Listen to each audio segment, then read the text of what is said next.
Welcome. My name's Chris Scott, and this podcast was originally recorded for the UK Wine Show with the WST Level 3 in mind. We've re-edited this podcast for the WST Level 3 podcast now, so I hope you enjoy it. Hi, I'm here with Bruce Walker, you're chair of the Canadian Vintners Association. You also work for Vincor as their government and industrial relations man. Sounds like a long title. Well, it's a long title and a very challenging occupation. So does that mean you do a lot of the sort of relationships with the Canadian government? Yes, I represent Vincor, which is affiliated with Constellation, a subsidiary of Constellation Wines Worldwide. But I represent in Canada Vincor's interests and the industry of the Canadian wine industry right across Canada and internationally. Do you want to give us an overview of the situation in Canada's wine-producing regions? Well, there are two major wine-producing regions in Canada. One around the Niagara region, Niagara Falls and so forth, which is very temperate. The temperatures are maintained by the lake effect, the Lake Ontario and the Niagara region, which makes the moderate temperatures for both table wines and for ice wines. British Columbia is the other major producing area.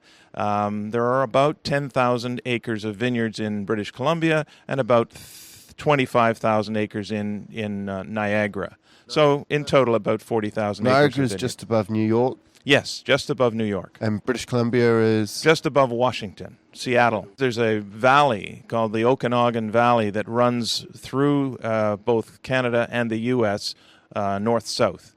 So it comes out of Washington right up into Canada. Okay, and that's where the grapes are grown? That's where the grapes are grown, and again, a lake effect. The Lake Okanagan is a tremendous asset in the maintaining of temperatures for wine. Do you know what latitude this wine region is on? They're about 44, 45 degrees latitude. It's on the same latitude as Burgundy and Bordeaux, France. So that gives you an indication of the temperatures. I always think of Canada being a lot colder than Burgundy or Bordeaux. Well, most of the grapes are grown very close to the U.S. border, so we're not up into the north of Canada where, you do get very cold temperatures in the winter. But the Okanagan Valley in British Columbia is desert, so we get temperatures up to 40 degrees centigrade. So we can get 35 to 40 degrees centigrade. Lots of heat units. Syrah, Cabernet Sauvignon, Merlot all do very well in British Columbia and in Ontario. The wine I'm most familiar with is ice wine from Canada. Vincor actually own Inniskillen. That's correct. Inniskillen is one of my favourite wines. I got into the wine trade after having a glass of your ice wine in your lovely vineyard there. Well, that's good to hear. I can understand that conversion. It's a religious experience. Ice wine, of course, Canada is well known for, and Inniskillen ice wine is the most well-recognized and well-known ice wine for Canada for around the world. It's available in most duty-free stores and high-end restaurants and specialty retailers. Ice wine is produced from grapes frozen naturally on the vine. In the vineyard, that is by law. We have an appellation control system in Canada. So all ice wine, if it's labeled ice wine, will have a VQA appellation control on the label. So the letters VQA represent our appellation system, and it assures the consumer that the liquid in the bottle is in fact Canadian ice wine. It has to be like minus 8 degrees for a period of time. What's? That's right. It must be minus 8 centigrade for up to 48 hours before we can pick the grapes. And they're all hand-picked and pressed in the vineyard, so they remain solid and frozen. And, of course, the pressing removes the ice crystals, and you end up with this what we call liquid gold. You get a drop of liquid from a bunch of frozen grapes. So that's why it's so expensive. It retails in the $100 US for a half bottle, a 375 ml bottle. How much water do you lose compared to the concentration of must? You lose up to 90%, 85 to 90% of the water is lost. The grapes are virtually desiccated. We press them as soon as we can. The earlier, sometimes if we can get the press in December, which is the early winter for Canada, we'll get a better quality grape and more yield from the grapes. Now I've heard that some Canadian producers are actually helping the Chinese produce ice wine. Well, with our expertise, there have been some partnerships between Canadian ice wine winemakers and producers in China. Yep. So partnerships are happening. Again, China will be a major force in the wine business over time, I believe. So sooner or later they will produce. As long as they produce ice wine or any wine according to standard methods and agreed methods, then I think we can accept them as competitors. I'm actually recording this in Barcelona at the moment, and I was down in Pendes with a cava producer who makes ice wine, but freezes the grapes in a fridge and then makes the ice wine. So that wouldn't be considered ice wine from your point of view? Not ice wine, and it does not taste, it's you not don't as good get the as same experience. It's certainly not as good as the ice Enniskillen wine. stuff. There is a difference between freezing it artificially and freezing the grapes frozen on the vine. One of the big grape varieties used for ice wine and grown in Canada is Vidal, which is a bit of a strange one because it's a hybrid grape variety, isn't it? It's not pure Vitis vinifera, which is where a lot of the more classical grape varieties come from. Have you had any problems?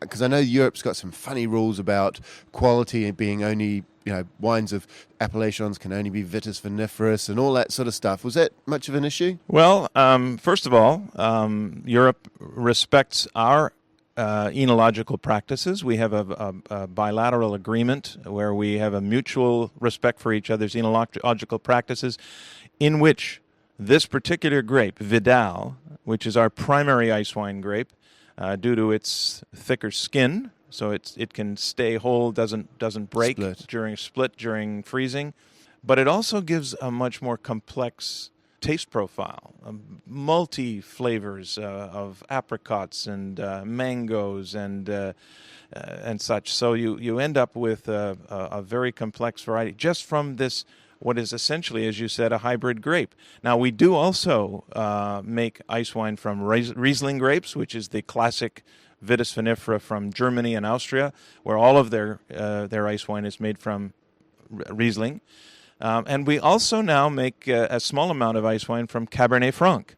Oh, so it's a slight reddish tinge to the liquid, and it's a beautiful complex taste. So Cabernet Franc about maybe 5%, Riesling about 15% of production, and the other 80% would be from Vidal.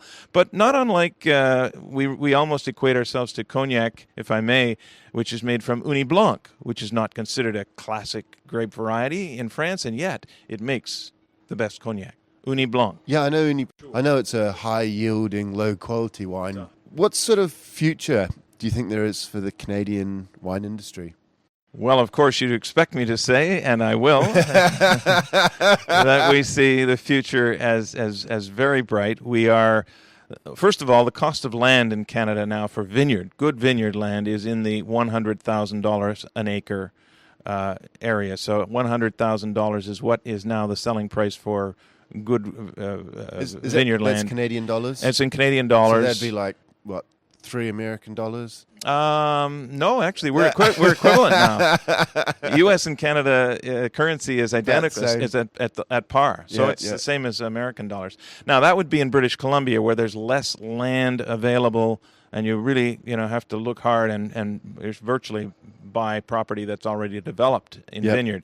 In Niagara, the price would be more in the $50,000 to $60,000 because there's more of the land still available. Having said that, I'm not answering your question. The future is even brighter given that I'm at this conference on climate change and the impact of climate change on wine and the wine industry. And Canada stands in a very good position over the next 25, 50, 100 years to have temperatures rising steadily, and this will increase our ability to grow grapes further north than we are today. Okay, because one of the key aspects is the ability to move with the climate. Right. So you're not worried that you'll still always be able to make ice wine, but maybe not in the current regions, or? Well, that's the negative aspect, I suppose. There's a possibility that there'll be as temperatures rise, we won't get as frequent freezing temperatures, but at this point in time, it doesn't look like that's in any real danger in the foreseeable future, that we will continue to be able to harvest ice wine. All right, Bruce, I think we'll wrap it up there. Thank you very much for your time.